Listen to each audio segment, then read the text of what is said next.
Housing policy, and we're going to have people from HUD this afternoon talk about it. Housing policy is very important in the United States. The fact that housing discrimination is often not measured or not occurring not only hurts poor individuals in central cities, but the lack of housing administration is hurting many of the older suburbs. As I talked about it this morning, half of Black and Latino families in the United States live in suburban communities and older boroughs. They are often being steered to certain areas in the suburbs, and whites steered away from them. This is a prohibition. This is not allowed conduct under the Federal Fair Housing Act.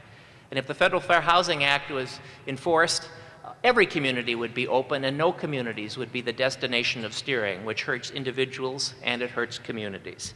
Enforce federal fair housing. It means that we all have an equal chance. It means it's a critical piece of the stability of older suburban communities. We've heard that infrastructure drives development. Fund projects. I think we should think about funding projects in Pennsylvania like they do in Maryland, like they do in Oregon, like they do in Washington, like they do in the Twin Cities where I'm from.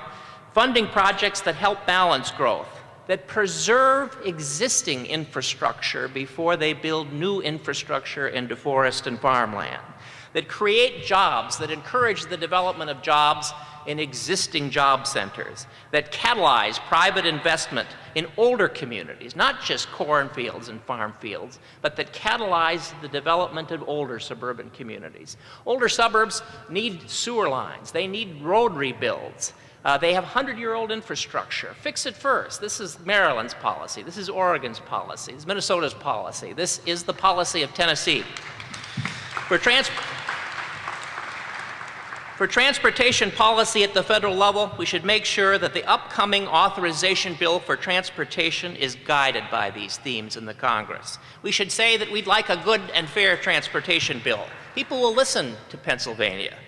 And we should think about the importance of transit and in connecting older suburban communities to jobs, to older residents, to the doctors, and to the things that they need to do. America is getting older, and part of America getting older means that people need to have some options to get to places, to be able to get to work, to be able to get to see the doctor, to be able to get to see friends when they can no longer drive. And transit is a part of that, and we need to have flexibility to do that. We need to find a way to deal with the $3.5 billion transportation shortfall. And part of this is thinking about a strong congressional effort and thinking about prioritizing projects to be fixed first. We also need to think about prioritization. We have to think about the crumbling infrastructure and prioritize some of the infrastructure that is really coming apart. Many of our older boroughs, many of our older cities have sewer systems and sewer separation and roads and thoroughfares that are really under stress, and they need to get to the top of the line. We need to make sure that infrastructure costs, when we have public authorities or entities, are borne fairly.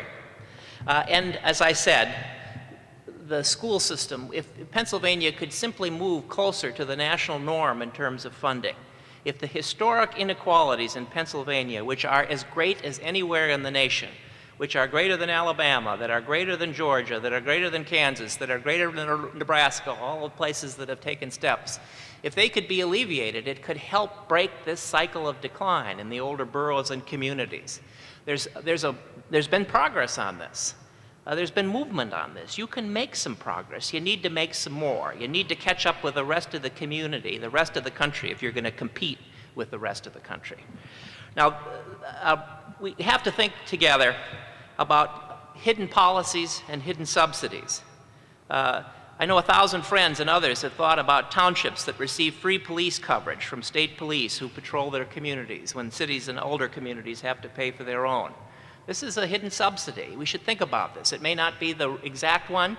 It may not be the one you want to think about, but it's an example of how new edge communities, new green communities are getting some subsidies that are hidden, that are not as apparent. The government is filled with structures that we need to think about. We need to plan together. We need to organize together. One of the things, when I was in politics and as I've worked with organizations throughout the country that have sought to improve their tax laws, improve their systems of planning, improve their systems of governance, trying to figure out how to work together, One of the things that I learned was that having the organizational strength of churches and of environmental organizations and civic organizations, having enlisted members of township councils and school districts, having them be involved in organizing together.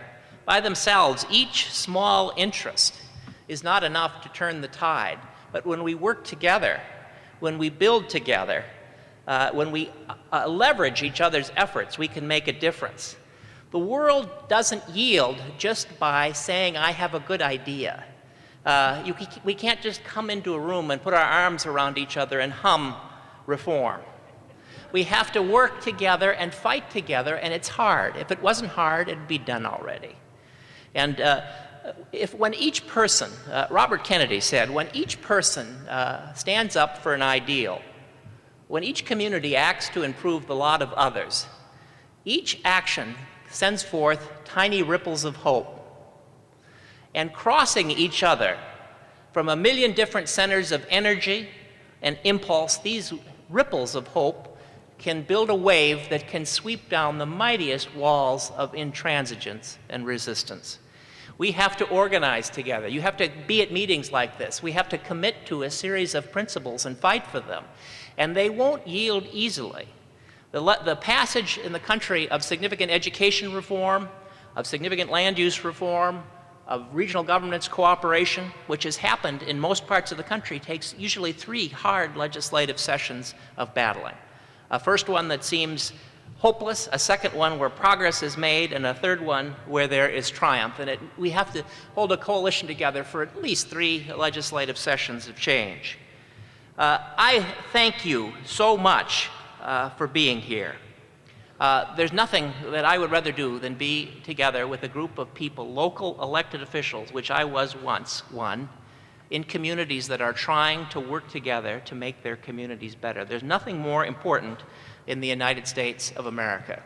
And looking at the graph of people here, the diversity of people from different races and different places, from central cities, from older boroughs, from newly developing townships, churches of all denominations, environmentalists, efficient business strategists, people that are thinking about the strength of the economy, people that are thinking about the good of the community. There is no better place to be. The challenge is we can't let this moment pass.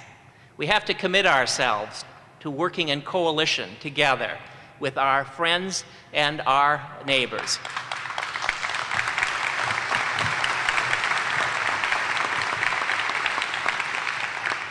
And there's nothing more empowering than a reform struggle that's a little bit hard, but builds loyalty and strength and relationships.